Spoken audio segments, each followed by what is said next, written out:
Brought you bye independence. कण कण में स्वाद, कण कण में भारत।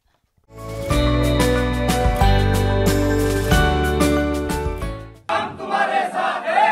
तुम आगे बोलो, हम तुम्हारे साथ हैं। आरक्षण आमच्या हक्काचं, नाही कुणाच्या बापाचं। आरक्षण आमच्या हक्काचं, नाही कुणाच्या बापाचं। कोण म्हणतात येत नाही, घेतल्याशिवाय राहत नाही। कोणता म्हणतात येत नाही, घेतल्याशिवाय राहत नाही। एक मराठा, लाख मराठा, एक मराठा, लाख मराठा। तुम आगे बोलो। हे मागून मी नाही देत, तुम्ही मागून घ्या। त्या दिवशी एक कागद जो आहे तो हस्तलिखित होता, तो हा कागद आहे आणि ह्याच्या व्यतिरिक्त एक जे आहे ते मला नंतर पाठवलंय, ज्याच्यामध्ये मी म्हटलं होतं की ड्राफ्ट द्या मला। हां, आणि मग इथे बोलवण्यासारखं कोण आहे, कारण चर्चा आपण करणार आहे। आपण केल्यानंतर मग शासकीय पातळीवरती न्यायचा मी प्रयत्न करेन। पहिला आपल्याला 2 महिन्यामध्ये आम्हाला आरक्षण का दिलं नाही आपण? असे आरक्षणाच्या संदर्भात जो लढा चालला त्याला आमचा पूर्ण पाठिंबा आहे। आरक्षण द्यावं मराठा समाजाला ही आमची स्पष्ट भूमिका आहे। आरक्षण देण्याबद्दल वाद नाही। आरक्षण आम्ही दिलं बी होतं आणि दिलेलं आरक्षण कोर्टात चॅलेंज झालं आणि कोर्टात ते हायकोर्टापर्यंत टिकवलं सुद्धा, परंतु मधल्या काळामध्ये सत्तांतर झालं आणि त्याच्यानंतर ते सुप्रीम कोर्टात चॅलेंज झालं। तर सुप्रीम कोर्टामध्ये ज्या पद्धतीने त्याला फाईट करायला पाहिजे होती ती फाईट झाली नाही आणि त्याच्यामुळे आरक्षण ते तुम्ही काय करताय, तुम्ही एकमेकावर टाकण्याचा प्रयत्न चालू केला। म्हणजे हे सरकार काय म्हणलं, ते सरकार गेल्यानंतर तरी कोर्टात टिकवलं। आम्हाला तो विषय नको आहे। तुम्ही EWS दिलं ते आम्हाला ते नको आहे। आमचा मुद्दा असा आहे की आमच्या लोकसंख्येच्या मानाने आम्ही 50% आतमध्ये बसतोय। आम्ही म्हणजे आपण बरं आपण बसतोय। आता आम्ही गरीब आहे, आम्हाला त्याचे आरक्षण म्हणून आम्ही रस्त्यावर उतरलोय। आपण असता तर आम्ही, तुम्ही पण रस्त्यावर उतरला असता, उतरले तुमच्या अगोदर। आणि ते 50%च्या द्यायची आमची मागणी आहे। आम्हाला तुम्ही काय दिलं, कोर्ट टिकलं का नाही किंवा कुठल्या सरकारने काय भूमिका घेतली याच्याबद्दल आम्हाला घेतलेलं नाही। आम्हाला 50% मध्ये आरक्षण देण्याबद्दल तुमचं काय मत? आणि तुम्ही जे 13 तारखेपर्यंत हे दिलं, मुदत दिली, तुम्हाला 2 महिन्याने मुदत दिली। 2 महिन्यामध्ये तुमच्याकडून आम्हाला काहीच प्रतिक्रिया आलेलं नाही। त्याच्याबद्दल आपण काय म्हणतो? तुमचं नाव काय? नाही, नाव काय करायचं? मराठा सेवक। मराठा सेवक ते म्हणून बोलतो ना मी। असं आहे, तुम्ही एखादा प्रश्न मला जर विचारला तर मला त्याचं उत्तर द्यायचं म्हणून मी हे सांगू राहिलो होतो। बरोबर आहे। तुम्हाला अडवण्याची किंवा उलट बोलण्याची भाषा नाही की नाही। मी तुमच्या मताशी 100% सहमत आहे। ज्या गोष्टी ठरल्या त्या गोष्टी केल्या पाहिजे, ते द्यायला पाहिजे।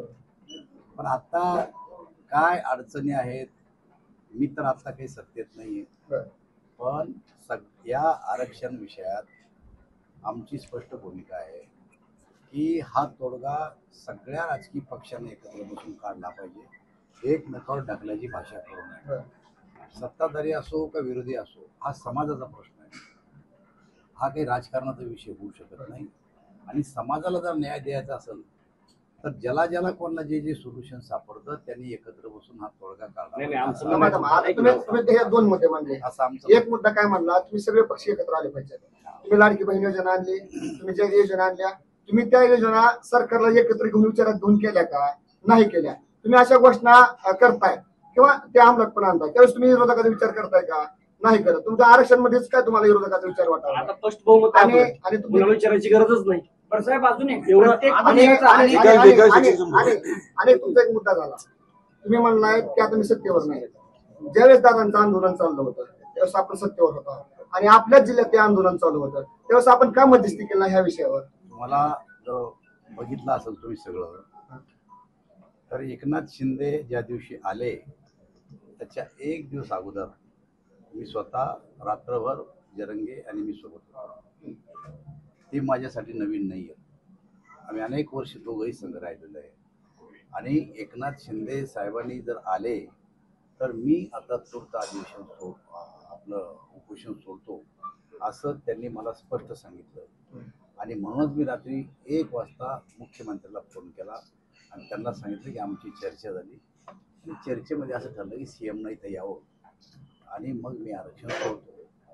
मग मी रात्री संभाजीनगरला गेलो, सकाळी CM आले आणि त्यांच्यासोबत मी पुन्हा अंतरवालीला आलो आणि मग ते आरक्षण सोडलं गेलं. मी मध्यस्थी केली नाही असं समजू नका.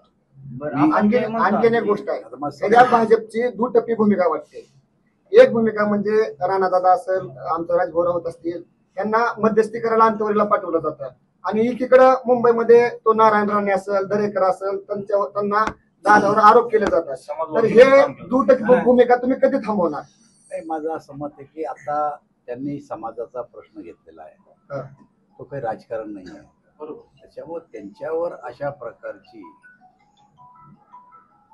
प्रकारची भूमिका घेऊ नये. संयमानं शांततेनं त्यांच्याशी दादा, आमची चर्चा एकच अपेक्षा आहे तुमच्याकडून की तुम्ही ज्येष्ठ BJPचे नेते आहात, तर तुमच्याकडून ही अपेक्षा आहे की दरेकर असतील, लाड असतील किंवा नारायण राणे असतील, तुम्ही यांना मार्गदर्शन करू शकता. त्यांनी मराठीचे म्हणजे अक्षरशः मानसिक संतुलन किती राहील, किती बिघडवायचा हे त्यांचे प्रयत्न करत आहेत ते. तर त्यांना तुम्ही ज्येष्ठ नेते म्हणून तुम्ही त्यांची कानउघडणी करावी आणि इथून पुढे मराठा समाजाच्या नादी लागू नका म्हणावं. कारण 6 कोटी मराठा आंदोलनात आम्ही त्यांना मागणी करणंच काम आहे. सत्ताधाऱ्यांना असं बोलणं योग्य नाही. मी तुमच्या मताशी 100% सहमत आहे. तुम्ही केलेली सूचना मला मान्य आहे. मी जेव्हा जाईन तेव्हा त्यांना बसवून आणि की बाबा सर तुम्ही जे म्हणला की बाबा या गोष्टीला आपण राजकीय रंग देऊ नये.